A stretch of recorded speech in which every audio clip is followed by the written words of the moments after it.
آپ سب حضرات ایک دفعہ درود ابراہیمی پڑھ لیں.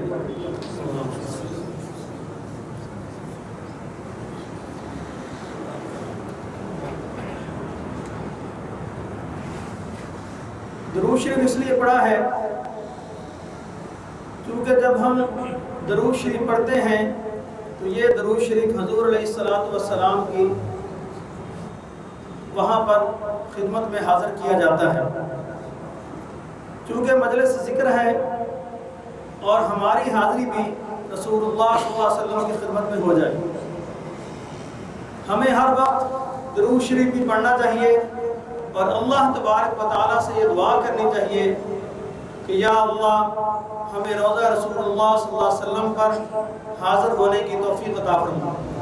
جو جا چکے ہیں وہ سعادت مند ہیں، جو نہیں جا سکے یا نہیں جا سکے ابھی تک وہ سب روزانہ 2 نفل صلاۃ الحاجت ادا کر کے اللہ تبارک و تعالیٰ سے دعا کریں اور درود شریف کثرت سے پڑھیں کہ یا اللہ ہمیں بھی در نبی پر حاضری وہاں پر نصیب فرما.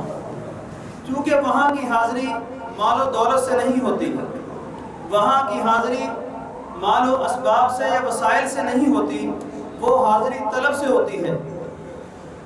وہاں پر آپ کو اللہ تبارک و تعالیٰ لے جائیں یا جو حضرات جا چکے ہیں، مسجد نبوی کے اندر آپ حضرات کو بہت سارے ایسے لوگ ملیں گے جو خستہ حالت میں ہوتے ہیں. ان کے کپڑوں سے بھی اندازہ ہو جائے گا، ان کی باتوں سے بھی کہ یہ بہت غریب لوگ ہیں، لیکن ان سے پوچھا جائے تو وہ کہتے ہیں کہ ہمارا اتنے چکر ہمارے یہاں پر در نبی صلی اللہ علیہ وسلم پر لگ چکے ہیں. وہ کیسے جاتے ہیں، کس طرح جاتے ہیں، وہ اللہ تبارک و تعالیٰ ہی اسباب بناتے ہیں. اس لیے آج سے ہم نے یہ روزانہ دعا کرنی ہے، چونکہ ہمارے دل کے اندر روضہ رسول اللہ صلی اللہ علیہ وسلم کی حاضری کا ہمارے دل کے اندر نہ شوق ہے اتنا اور نہ ہی اس چیز کی اہمیت ہے. کاش ہمارے دل کے اندر اس بات کی اہمیت آ جائے. جس طرح ہم صبح اٹھتے ہیں، اپنی دکان کھولتے ہیں یا اپنی تجارت کے لیے گھر سے نکلتے ہیں تو ہم سارا دن کبھی سورۃ مزمل پڑھتے ہیں، کبھی سورۃ اخلاص پڑھیں گے، کبھی کوئی اور صورتیں پڑھیں گے یا اللہ تبارک و تعالیٰ کا نام لیں گے. کس لیے کہ یا اللہ آج دہاڑی ٹھیک لگ جائے. کیا کہتے ہیں کہ آج دہاڑی ٹھیک لگ جائے.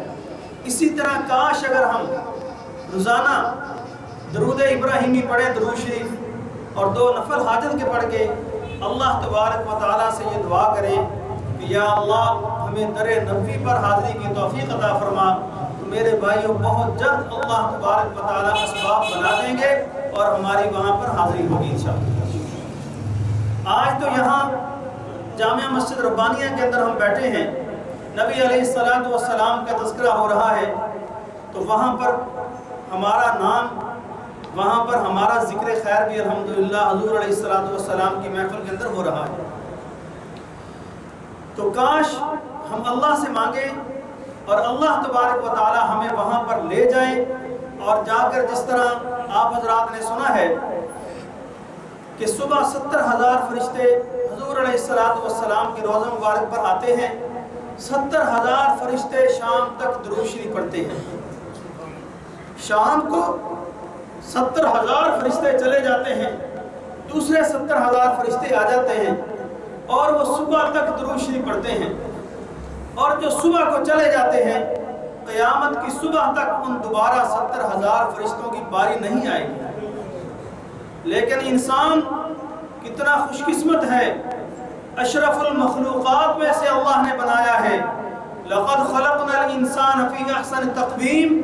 انسان کو کتنا خوبصورت اللہ نے بنایا ہے کہ جتنی مرتبہ مرضی جائے، جب چاہے، دن میں جتنی مرتبہ چاہے جا کر روزہ مبارک پر درود شریف پڑھ سکتا ہے اور بار بار پڑھ سکتا ہے. لیکن ہمارے دل کے اندر اس کی اہمیت نہیں ہے. کتنے لوگ یہاں پر موجود ہیں یا کتنے لوگ اس معاشرے میں ہیں کہ جنہوں نے کئی ماہ ہو چکے ہوں گے، کئی سال ہو چکے ہوں گے، لیکن کبھی یہ دعا نہیں دل سے کی ہوگی کہ یا اللہ ہمیں در نبوی صلی اللہ علیہ وسلم کی حاضری نصیب فرما. آج سے ہم نے یہ عہد کرنا ہے کہ آج سے ہم اس دعا کو بھی شروع کریں گے انشاءاللہ۔